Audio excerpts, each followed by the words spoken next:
Hello and welcome to the 5th lesson of the beginner drawing course Lite. I'm Taylor Payton, and this lesson we're going to focus on fixing bad drawings, or drawings that are less quality than we would like them to be. So that really comes down to picking better shapes and making more volume and better proportions. So in this particular case, I'm going to do that with these drawings. These drawings are drawings from my 16-year-old self, and for context, I am now 28, which means I've been drawing, pretty consistently, although I wouldn't say studiously until about 20, for about 12 years, give or take. So knowing what I know now, I'm going to improve upon these drawings and talk about what makes what I'm doing better and how you can apply that to your work and thus create better drawings.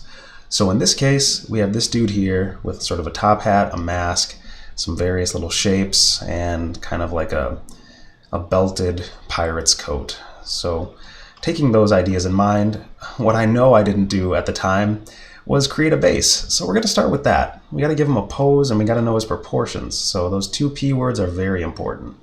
I'm going to start with sort of that same hunched posture, starting with sort of a head shape here. And I'm going to give him a really sort of spooky, hunched over vibe. Maybe he's walking toward you menacingly, so I'll have one hand coming forward here, and in my stick man I'm going to have the other hand kind of going back. And since this hand's coming forward, we want the opposite foot to be coming forward because that's how beings walk. That's how bipedal beings walk, and we're those beings, so we know what it's like. And you can kind of start with your line, sketch those lines the direction you want them going, and then just add those shapes like we've practiced. I'm going to do the same thing with the leg that's going backwards. We're not going to see as much of it, so I'm not going to focus on it. This is a little too close together for the feet stance, and I can see that right away, so I'm going to move this leg out a little bit. Just pop that guy over and continue to round out my stick figure with some real basic musculature. I'm just kind of feeling out the forms as they are being laid in. So now that I've got this basic figure roughed in, I can then begin to lay on the clothes and figure out some of the smaller parts. I'm also going to flip the canvas so I can get a fresh look at this figure before I continue it. Just because we want to have the best possible basis before jumping to the next step. So that looks a little better. I'm going to use a different lasso tool, so I gotta get my menu back here. Switching from the polygonal lasso to the lasso tool, just so I have a little more freeform control. I'm not doing hard surface work or mechanical work, I'm doing figure, soft surface work. So we want a softer lasso tool to sort of mimic that selection. At least that's what I kind of roll with. So I'm still figuring out the feet pose here. I can't quite find one that's intimidating enough. So if I'm really struggling to start with a drawing, I'll just erase it and start over. So that's what we're going to do. There's really no shame in that process. You want to draw it a couple different times and start thumbnails a couple different times, like I said. In this case, I jumped right ahead to the bigger pose, which just means I may have to redraw it a few times before I get something that feels like it's worth continuing.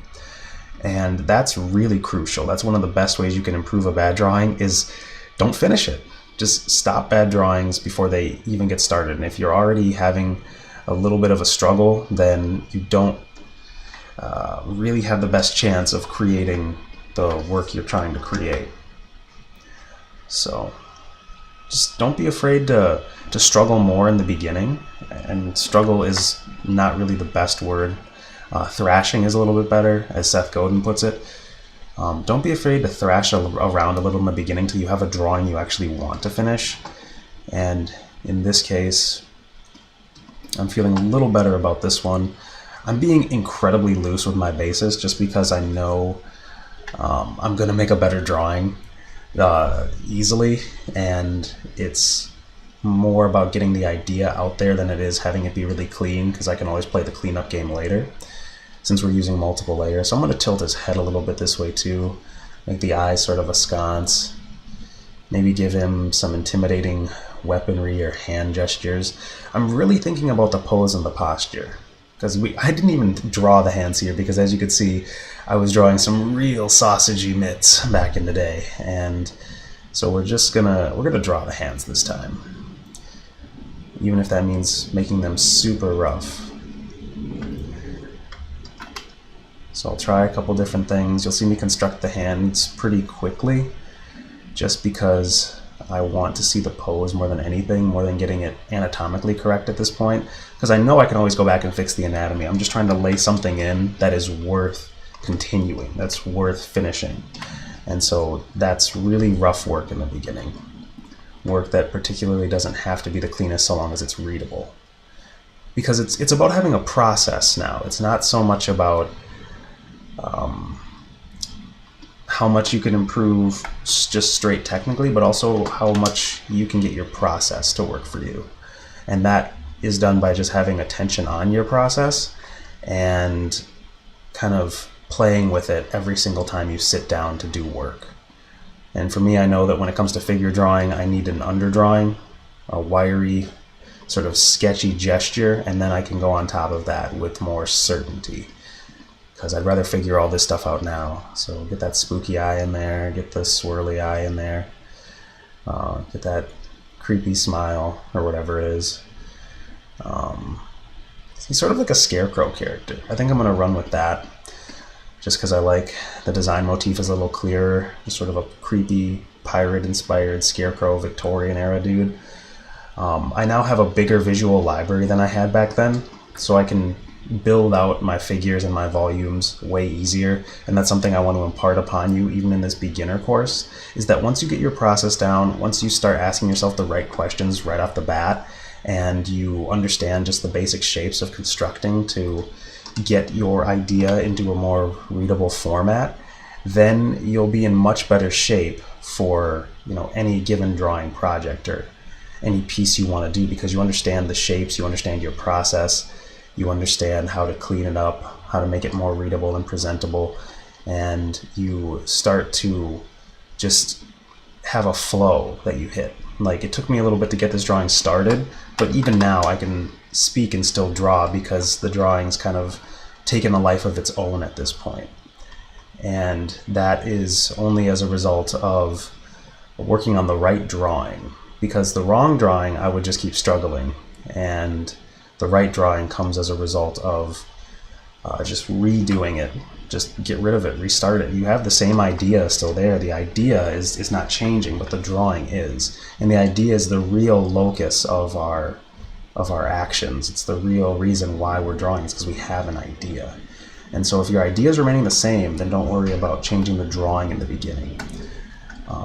And you see, as far as actual technical things go, I'm essentially just getting really comfortable with creating these shapes that I just refine and continue to create in sort of a rough state, and then kind of add more of a cleanup and a detailing later. So you get the big part in there, the big shape, and you know your shapes are cylinders, they're cubes, they're triangles and pyramids, and then you just begin to get those shapes into a more legible format, or a more subdivided or detailed format. Subdivision being like breaking the shape up with line or other design motifs, and then you have your detailing. So, I mean, this is a fairly readable drawing even in the sketchy state, and since this is a really beginner course, I want you to get comfortable sketching, because cleanup is just a matter of patience and process. So I won't really take this one too far, because I've already surpassed the previous one by quite a bit. I feel like all I would really need to do at this point is to add some value separations and some of the detailing. Maybe that creepy eye inside there, so he has something to look at you with. But I know all the shapes here already. I'm just building models in 2D, basically, because I've gotten to the point where I'm able to just do that because I've taken myself through the process so many times. And that's, again, what I want to continue to show you is the process will evolve with you and asking yourself better questions during that process and knowing when to stop and start, it becomes much more second nature. So let's get that skeleton key face on there. X is for eyes because edgy, and then stylized skull face. Might as well get the crossbones, because if we're gonna go edgy, we may as well just bring it home. And you got the key part at the bottom, which I'll make a little more ornate. So yeah, witch doctor, scarecrow, pirate mix. Kind of interesting, very surreal character. Very much in the mind of a younger lad still figuring out his drawing legs. So there's how to make the drawing better, essentially. Just sketch it in and refine the forms as you go. You can work on one drawing, or you can knock this back in opacity like we did a couple lessons ago. But we now have a much more evolved format of this scarecrow wanted figure. And that is essentially what I wanted to impart upon you when you're having a bad drawing, is you just have to understand what basic shapes to construct it out of.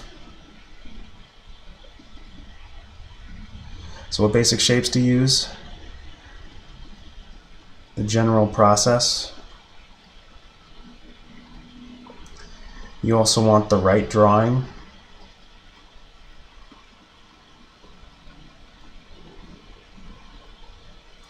And you want to always be thinking about forms, aka wrapping and dimension.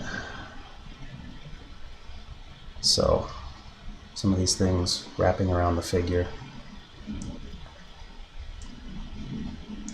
So yeah, despite the sketchy nature of it, it's a much more interesting drawing that can be refined later. And all I did was use better basic shapes. I understood the general process I was taking it through. I started with the right drawing, and I was thinking about the forms and the wrapping and the dimension of this while I was doing it. So what you're seeing is part construction, part sketch, part gesture, and it's just a matter of asking all those questions. So the right questions up front.